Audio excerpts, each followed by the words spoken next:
देश की राजधानी दिल्ली के प्रेस क्लब ऑफ इंडिया में भारतीय किसान यूनियन भारत और संदिग्ध स्थिति में मृत पाए गए पुलिस जवान के पीड़ित परिवार ने प्रेस कॉन्फ्रेंस कर एक गंभीर सवाल उठाया और इसकी उच्च स्तरीय जांच कर दोषियों के खिलाफ सख्त कार्रवाई की मांग की है। जी हां, सादाबाद हाथरस छत्तीसगढ़ पुलिस के एक जवान महाराज सिंह चौधरी की संदिग्ध परिस्थितियों में हुई मौत ने अब एक बड़े जन आंदोलन का रूप ले लिया है, जहां नक्सलियों के खिलाफ जंग लड़ने वाले एक बहादुर सिपाही की मौत ने स्वास्थ्य विभाग और पुलिस प्रशासन की कार्यशैली पर गंभीर सवाल खड़े कर दिए हैं। आइए इस मामले पर हमारे संवाददाता नुपुर सिंह की ये रिपोर्ट देखते हैं। मेरा भाई छत्तीसगढ़ पुलिस का जवान था, छुट्टी घर आया था, गांव गढ़ी रूप नौगावा सादाबाद हाथरस ज़िले में 20 तारीख को फीवर आया। उसे वो दिखाने के लिए विनय कमल उपाध्याय जो है हॉस्पिटल भगवती प्रसाद हॉस्पिटल सादाबाद में दवा लेने के लिए गया। उसने इंजेक्शन बोतल चढ़ाई, जांच करी, 51,000 प्लेटलेट आई उस जांच में। उसके बाद उसको घर भेज दिया। फिर वही काम 21 तारीख को किया, 22 तारीख को किया, 23 तारीख को फिर ज़्यादा तबीयत खराब हुई। उनकी पत्नी ने कहा कि ये पीले पड़ रहे हैं, बोले कोई बात नहीं है, दवा दे दी, फिर घर वापस भेज दिया। 24 तारीख को ज़्यादा हालत घर पे ही ख़राब हो गई।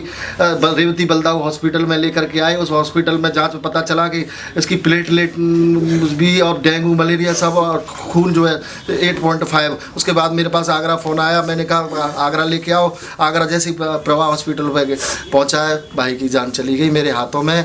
कोई वहाँ इलाज नहीं हो पाए, हम तो उसके लिए कुछ कर ही नहीं पाए सर। सबसे बड़ा दुख तो ये है, परिवार कुछ नहीं कर पाया उसके लिए। और इस राक्षस को, इस विनय कमल जो फर्जी लैब संचालित कर रखी है वीके पैथोलॉजी के नाम से, उसमें गलत जांचें की जा रही हैं, गलत एमबीबीएस, कोई एमबीबीएस डॉक्टर नहीं बैठ रहा उसमें।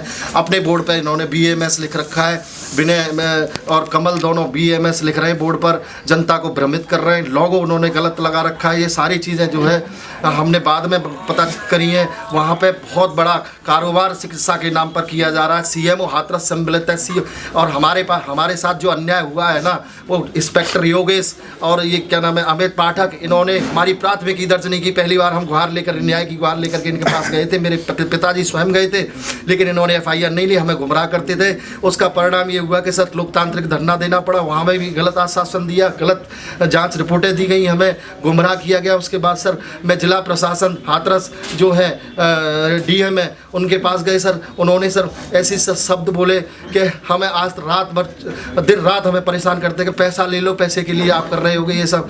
सर क्या एक छत्तीसगढ़ पुलिस के जवान की कीमत पैसा है सर? आप ही बताइए सर। हम फिर उसके बाद डीआईजी अलीगढ़ गए सर। फिर हम राज्य पे मुख्यमंत्री साहब के पास गए सर, जनता दरबार में गए, लेकिन मुख्यमंत्री नहीं मिले। ब्रजेश पाठक जी स्वयं मिले, उनको स्वयं मिल के दिया।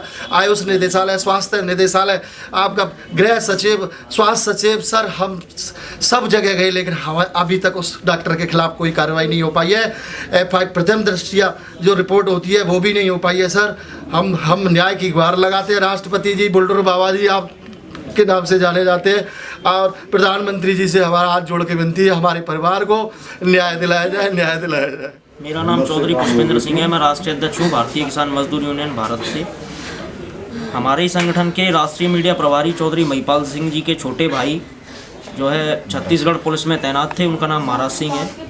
और 19 नवंबर को जब वो गांव छुट्टी आए, 20 नवंबर को उन्हें बुखार आया। बुखार के बाद में डॉक्टर भगवती प्रसाद चिकित्सालय सादाबाद जनपद हाथरस में उनको जो है ले जाया गया। उसके बाद 3 दिन उनका ट्रीटमेंट चला।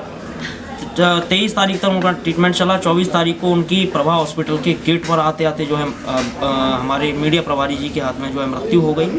ये घटना बहुत ही दुखद है और आज तक की स्थिति में लापरवाही को लेकर के डॉक्टर के विरुद्ध जो है आज तक कोई कार्रवाई नहीं की गई है और गलत इलाज के दौरान भाई की मृत्यु हुई है।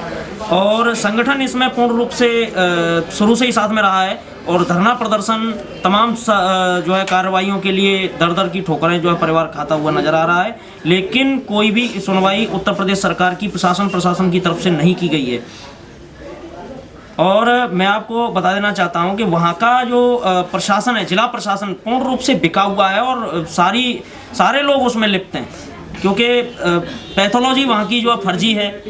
डॉक्टर जो है BAMS है, एलोपैथिक का इलाज कैसे दे रहा है, ये जांच के तथ्य हैं, तमाम सारे जांच के तथ्य हैं जिनको आज तक उजागर नहीं किया गया है। और झूठी जांच रिपोर्ट CMO हाथरस के द्वारा जो है बनाकर तैयार कर दी गई थी, जिससे स्पष्ट होता है पूर्ण रूप से कि CMO जो है भ्रष्ट हैं और बिके हुए हैं। और मैं प्रशासन से गुहार लगाना चाहता हूं कि ऐसे भ्रष्ट अधिकारियों को जो है सबसे पहले निलंबित किया जाए, सस्पेंड किया जाए, और वहां के जो CO हैं और अमित पाठक, और जो वहां के जो ऐसो हैं योगेश कुमार, वो तो निहायत ही बदतमीज हैं, उनमें बातचीत करने तक की कोई तमीज नहीं है, और उसी प्रकार से वो परिवार को जो है मैनेज करने का काम कर रहे हैं।